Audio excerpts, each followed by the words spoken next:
Many animals for Mamina. Sunset and there acquire the first official engagement with you. Mesa da munina ase ewo nkranhye semo amode ma me bra ibo me din se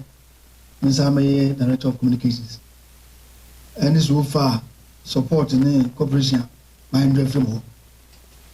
na regional the IMC of the club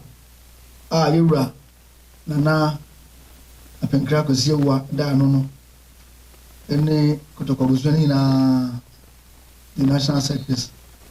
the original secretary na mama mo akwaba suicide medie na dwade titi so ya menua adika aka no asemtia ya no mbeche afa the akoso the fibra atorenchem etoyen bra on the 2nd of February in your poly because ya nkwanhie wo ya na mobaka ya bra wo ni ba ya no a na yene yenuanom hasfo omuze yakrafo de nso ba ye no ina yi to muze sese yakoye mpanimfo yedi Ghana football anim no ihia na yebo pobi dikoto efenanim ewo kwampa mbetimi afaso anhihye bia ebesesa nhye ya ewo sesia no a menimu na adi tum se bibi etoche wo ho no na so de be ya de asi no ebi nsibiem titiri efa e bambo ho ewo baby a ekosti aka na se match Venus na ebi ehemu no ene hasofo ina ka bomo ye krata e de koma efi no ewo susu ya ye fi se sa susu ye no se Ghana Football Association ehwe no mo de ka mo emra ho ewo ho dada no ho a ebetimi abo ma ene masesa na ansa na sa susu ye no kwa de ba ko ma GF no ubaka na GF no so ato omo safre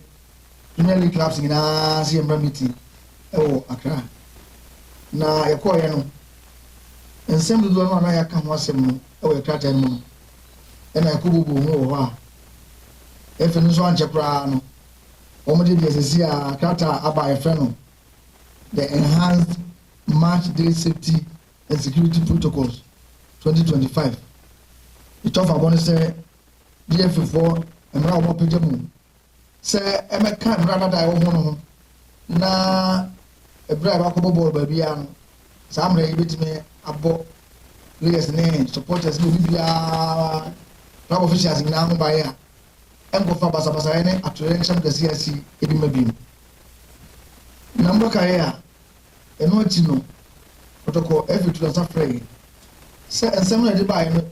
ebudu do ma fa bambo ho nsem no de omo de aba ho krata no na de aka no American se do ni meka so long term na se ne mu ya na se bisi no isa se brasam kakra e wo ho omo to the free se no mu sia na eno so ko bubu na ya ko kan eno mu sia ni ko si ya na se do do no with my omai na ya ka no o be se titi bi se senka e be se ba bia em first CCTV cameras mo match when bia no FA ma e se muni na mo se some of the facilities na stadium no one ma FA no to control na se no dia eno be yia the National Sports Authority no etu me so ya yi ni mo ya so ni se ya ye se no the National Sports Authority ye man pani nya mo pani bia se on yeso jama ho adam pan nti o be se eno ni mo ya de sa de no ntimi em grant sa request no ne bom ye kwani no obetime de moduma bra ane se ni benya opani a obeda no se director general na otimi abeda no otimi masa kwan na emusa efi no omo yibidie yanso de aka na dodo na koye nka tasem so nti de aka se ina mu ina no ye behwe se enyama dodo no atimi ayeduma nti na ejia ya bosha Kotoko ye hye mu ni dedi kai to our supporters ne Ghana for na say ye behwe se emra Ghana Football Association akɔrɔkyerɛ nkonkrata so sɛ nyɛ adwuma no ne nyinaa bɛyɛ adwuma sɛ ne ɛsɛ ɛtɔ so mmienu ɛsiane sɛ yɛ kɔtɔkɔ yɛpɛ sɛ saa mmara no yɛ adwuma nti no yɛbɛyɛ susudua ama clubs no aka no ɔne sɛ yɛbɛ set good example na ma dodoɔ no adi akyi nti yɛn no yɛhyɛ bɔ sɛ biribiara ɛfɛ nipa sɛ yɛyɛ ma ɛboa football no ɛfa saa mmara no ho yɛyɛ bɛdi so na ɔkyerɛ bi sɛ obi ani so a yɛtumi anya the moral right no ɛtumi ateke ase ɛtɔ so mmiɛnsa ɛsɛ ɛnso ha ɛbra no biara no yɛbɛhwɛ sɛ yɛbɛyɛ ma nsaeɛ sɛdeɛ dabiaa ewie mu ɛkɔ ne wiase sesa no bɛhwɛ nsaeɛ papa a ɛnkɔyɛ sɛ yɛwie ne ate ada saa bi afie no bibi nsie a yɛkɔ pray for nsaeɛ no yɛma ɛnyɛ ne saa dabiaa ɛbra no biara no bɛhwɛ sɛ nsaeɛ papa ɛbɛkɔ so wɔ yagodie no mu na ama biribiara so atumi akɔ so na dodoɔ no adeɛ mu nyinaa no magye security protocols no nyinaa moate dada monim sɛ bade sɛ mohwɛ mu a mo so no mobɛboa yɛ ɛwɔ nkyɛkyerɛ kwan so berɛ a moyɛ mo various programs na maka ɛno wie no ma menka deɛ ɛkɔ so wɔ court ne bambɔsɛm so sɛne sɛ ɛberɛ a yɛdecide sɛ yɛde yɛdwumadeɛ wɔ bɔɔl bo nyinaa bɛto fam no ɛnneɛma mmienu na ne yɛhwɛ sɛdeɛ efi no ɛde nhyehyɛ papa bɛba a bɛsesan game no ɛtɔ so mmienu bihu sɛ ɔman no etu bambɔfoɔ ɛbɛyɛ nhwehwɛmu ne ɛkwan bɛ papa so biara sɛ nipa bɔnefoɔ a ɛdi saa wuo no so no yɛdɔm fa kwan papa so ɛbɛma yɛakoma atɔ yɛn so far no mo nyinaa mo nim sɛ apolisifoɔ abɔ mmɔden nsa ka nipa nson ne mo kasa yi there are 7 accused persons a wɔgyina court didi kan no mo kyɛ nipa mmiɛnsa ɛne yɛ first case yɛ yɛwura abafoɔ wua ɛne ne bodyguard polisi ne bi a mo nyinaa mo nim no na aberante baako ɛna kyerɛ yi wɔn saa ɛde nipa yɛ wɔn charge wɔn ɛba court the first appearance na mmienu deɛ na polisifoɔ nya wɔn yɛ nso wɔn aduane ɛda ɛkɔ court n'ano no ɛna baako bɛka ho no ade ne ho baeɛ sɛ mu no mu kasa ka nipa baako pɛ a apolisifoɔ se nipa ɔmo hia ɔmo no ɔmo nya no ɔmo sɛ ɔmo so yɛ ntwi mu de ɛsi apɛsɛ yie nipa ɔmo hwɛ apolisifoɔ a yɛ ɔmo baako no ɛno na ɛreba so on the 3rd of March ɛno na ɛmo mmiɛnsa ɔmo nya bail na mmerɛ mu no sɛ obi nya bail na sɛ ɔda apolisifoɔ kuku mu a yɛsɛ na wɔtwe mmienu biara yɛbɛ ɔmo ba court nti ɛno ɔba so on the 3rd na the first case yɛ nipa mmiɛnsa a ɔmo nyinaa wɔ bail no deɛ ɛno nso ɛreba so wɔ Sunyani district court bi hɔ no on the 10th of March saa mmerɛ apolisifoɔ ahyɛ yɛbɔ sɛ ntutuo bi yɛ sɛ ɔmo yɛ biara no ɔmo busi sɛ nipa ɔmo hia ɔmo ɛna ɔmo a investigation further investigation bɛyi ɔmo aba biara no so no ɔmo bɛnya ɔmo ama yɛn nti Asante Kotoko bɔ obuku ɛne yɛ supporters nyinaa no deɛ yɛka ne sɛ yɛhwɛ namɔn a bambuku etuo ɛne deɛ Ghana Football Association ɔmo nyɛ ne nyinaa deɛ bɛnibɔnim yaa mo nyinaa mo nim sɛ deɛ fa bambɔ ho deɛ ɔmo ayɛ dodoɔ no ara ne nti no deɛ yɛka ne sɛ nyame boa ne sɛ yɛasrɛ ɔmo sɛ ɔmo nsie yɛde hyeɛ nana yɛ ɔfrempɔn enwie ansa na yɛnyani ne ahoɔden koraa mpo ɛde asa baako prama so ɛnɛ megyina Kotoko IMC tumi so aka kyerɛ mo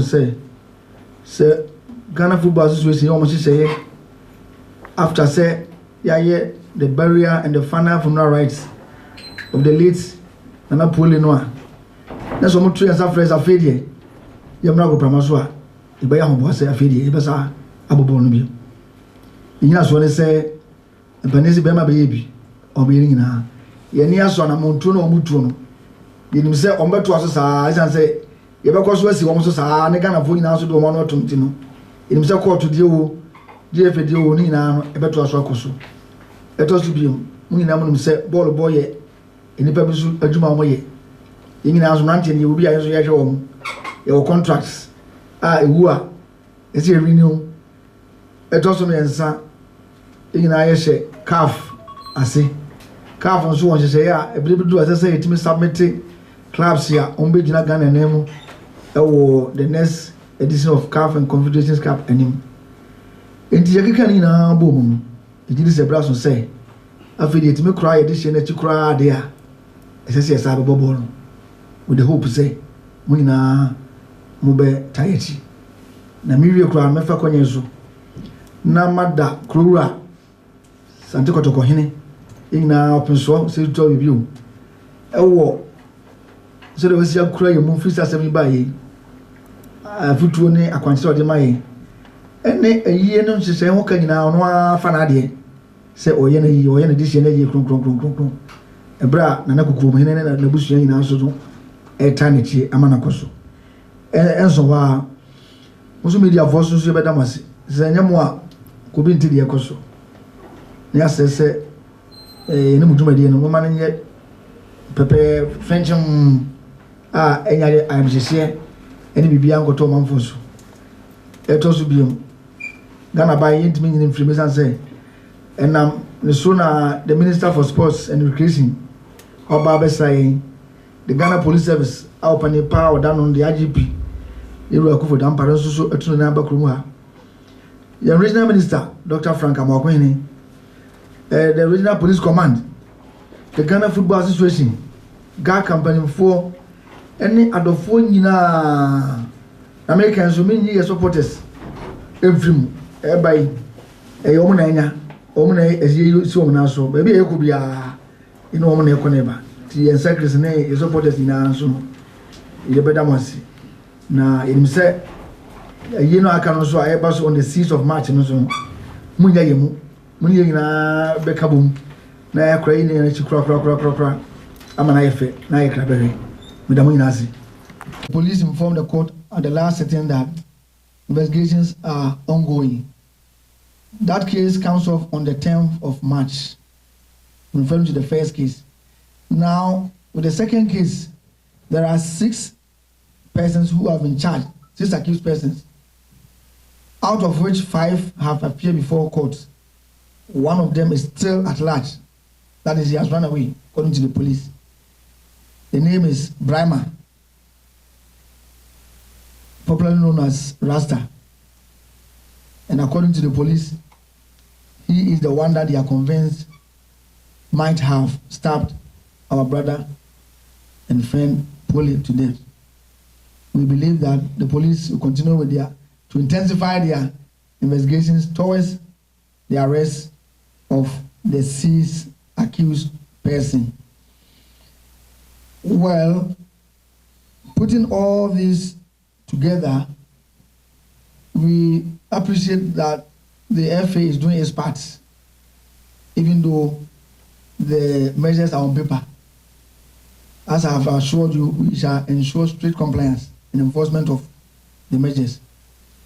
We find that almost all the issues that we raised on security have been addressed, except the one on CCTV camera, which the FA has indicated to us that in view of the fact that some of the stadia are owned by the states, it will take the NSA to direct the installation of the CCTV cameras. And you and I know that as you speak now, the NSA does not have a director general through whom we can make the request for the CCTV cameras to be installed. And so we take it as one of our long-term proposals, but we shall enforce it in no time. And then, as I have told you, the Ghana Police Service is also doing its part.